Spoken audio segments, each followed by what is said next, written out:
Shalom Pak, perkenalkan nama saya Esther Melati Manurung dari Prodi Informatika Angkatan 2024 dengan NIM 11S24046. Pada video kali ini saya akan mempresentasikan tentang materi praktikum kita pada week yang ketiga dalam mata kuliah PBO, yaitu yang berjudul aplikasi to-do list berbasis Java atau console application. Adapun latar belakangnya yang pertama yaitu tentunya karena banyaknya orang yang butuh mencatat daftar kegiatan sehari-hari, yang dimana solusinya itu adalah dengan membuat to-do list sederhana menggunakan bahasa pemrograman Java, di mana program ini berbasis konsol, mudah digunakan, dan sudah mendukung beberapa hal. Yang pertama, menambah data, menghapus data, mengubah data, mencari data, dan mengurutkan data.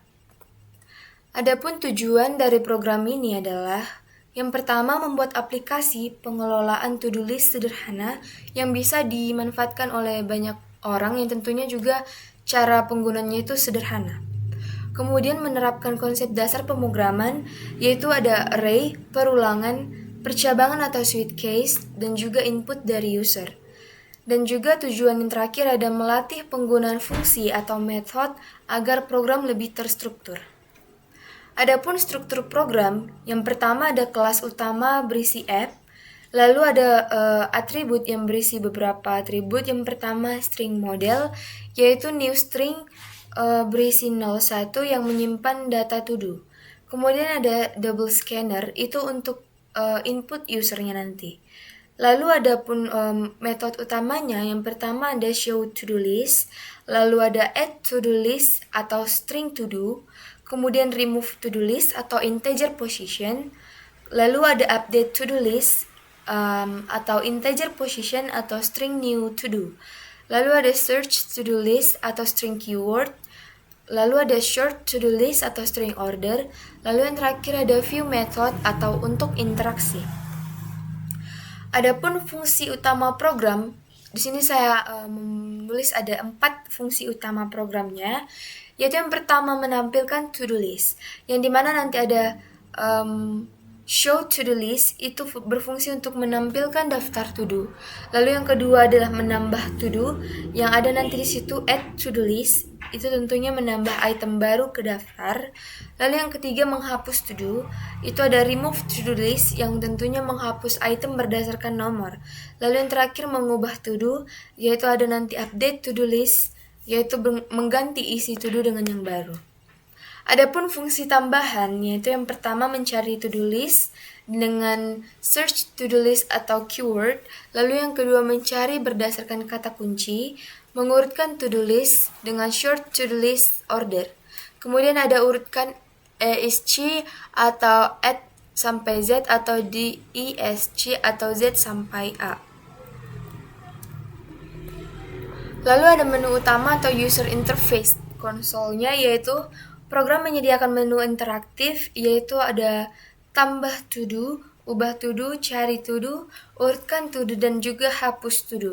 Lalu nanti ada lambang X, itu untuk keluar. Adapun alur program atau flowchart sederhana yang bisa saya simpulkan dari program aplikasi to-do list ini, yang pertama itu ada start, kemudian tampilkan menu utama, lalu ada pilih menu, yang dimana jika tambah itu input to do baru, jika ubah itu input nomor plus to do baru, lalu jika cari itu input keyword, lalu jika urutkan itu pilih antara ESC atau DESC, lalu jika hapus itu input nomor, lalu jika keluar stop program, lalu bisa kembali ke menu utama. Di program ini pun tentunya ada kelebihan dan juga kekurangan. Yang pertama itu kelebihan program.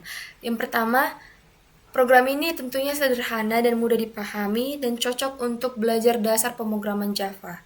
Yang kedua, sudah mendukung CRUD plus search plus short. Yang ketiga, bisa dinamis atau array bertambah jika penuh. Kemudian yang keempat, struktur kode modular dengan metode terpisah. Adapun juga kekurangan dari program ini, yang pertama, penyimpanan masih di array atau data hilang saat program berhenti. Lalu yang kedua, tampilan masih berbasis konsol atau belum GUI. dan belum ada validasi input yang lengkap. Langsung saja kita ke code yang sudah saya buat.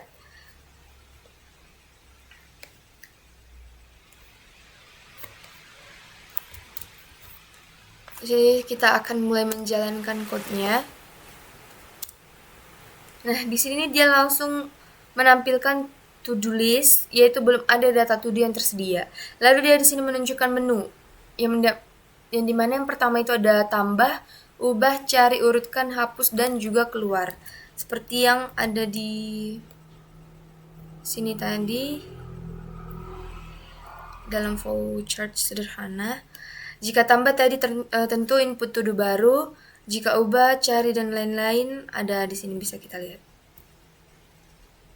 Langsung saja kita coba memasukkan input dari user. Contohnya itu kita ambil saja dari yang ada di modul.com. Misal yang ini.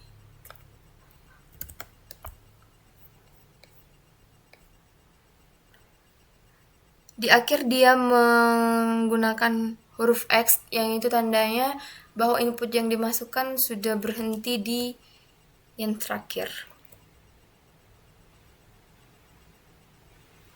Nah,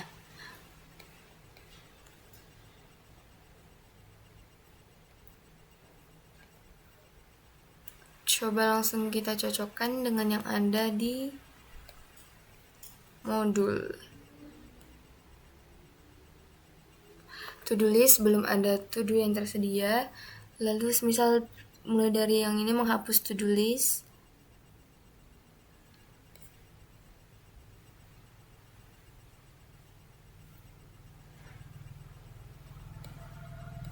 Menghapus to-do list.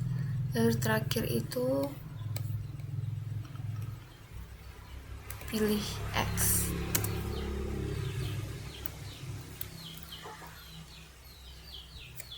Dan di sini nilainya sudah 100 yang artinya bahwa code ini sudah benar.